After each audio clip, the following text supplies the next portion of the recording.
राधे राधे जी। आइए सुनते हैं शीतला अष्टमी की व्रत कथा। ये वीडियो अगर आपको अच्छी लगे तो इसे लाइक करके हमारे चैनल को सब्सक्राइब कर लीजिएगा। शीतला अष्टमी के व्रत की अनेक कथाएं प्रचलित है, जिसमें से एक प्रसिद्ध कथा के अनुसार एक बार एक बुढ़िया और उसकी दोनों बहुओं ने शीतला माता का व्रत रखा था। शीतला अष्टमी के दिन सभी को बासी भोजन ग्रहण करना था, इसलिए एक दिन पहले ही भोजन बनाकर रख लिया गया। लेकिन दोनों बहुओं ने सास की बात नहीं मानी और उन्होंने बासी भोजन ग्रहण नहीं किया, क्योंकि दोनों बहुओं को कुछ समय पहले ही संतान हुई थी और उन्हें डर था कि कहीं बासी भोजन खाने से उनकी संतान और वे खुद बीमार ना हो जाएं। दोनों बहुओं ने बासी भोजन ग्रहण न कर अपनी सास के साथ माता की पूजा की और पूजा के पश्चात पशुओं के लिए बनाए गए भोजन के साथ ही उन्होंने अपने लिए ताज़ा भोजन बनाकर ग्रहण कर लिया। जब सास ने बासी भोजन करने के लिए कहा तो उन्होंने काम का बहाना बनाकर उसे टाल दिया।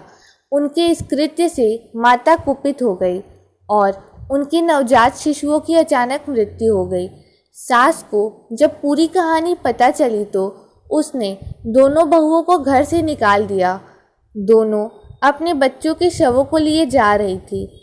रास्ते में वे बरगद के पेड़ के नीचे विश्राम के लिए ठहर गई।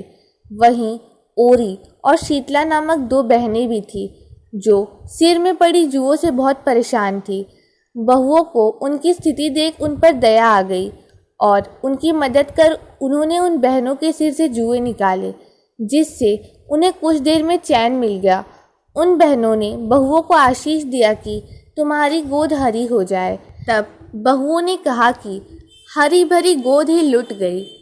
तो इस पर उनमें से एक बहन शीतला ने लताड़ लगाते हुए कहा कि पाप कर्म का दंड तो भुगतना ही पड़ता है। बहुओं ने माता शीतला को पहचान लिया और वे उनके चरणों में पड़ गई।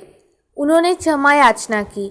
माता को उनके पश्चाताप करने पर दया आई और उन्होंने उनके मृत बालकों को जीवित कर दिया।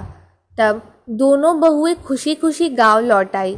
इस चमत्कार को देखकर सब हैरान रह गए और इसके बाद से पूरा गांव शीतला माता को मानने लगा। इस वर्ष शीतला अष्टमी की पूजा 4 अप्रैल को सुबह 6:08 से शाम 6:41 तक की जाएगी। इस दिन सुबह जल्दी उठकर ठंडे पानी से स्नान करें। संभव हो तो नारंगी रंग के वस्त्र पहने। पूजा की थाली में दही, पुआ, रोटी, बाजरा, नमक पारे, मठरी और सप्तमी को बने मीठे चावल रखें। दूसरी थाली में आटे का दीपक, रोली, होली, बड़कूले की माला, वस्त्र, अक्षत, मोली, सिक्के और मेहंदी रखें। इसी के साथ में ठंडे पानी का लोटा भी रखें। घर के मंदिर में शीतला माता की पूजा करें और हो सके तो मंदिर भी जाकर दर्शन करें। फिर सभी चीज़ों का भोग लगाएं।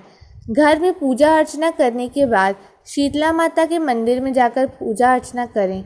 माता को बासी खाने का भोग लगाएं और कपूर जलाकर उनकी आरती उतारें और ओम शीतला मात्रे नमः इस मंत्र का जाप करें।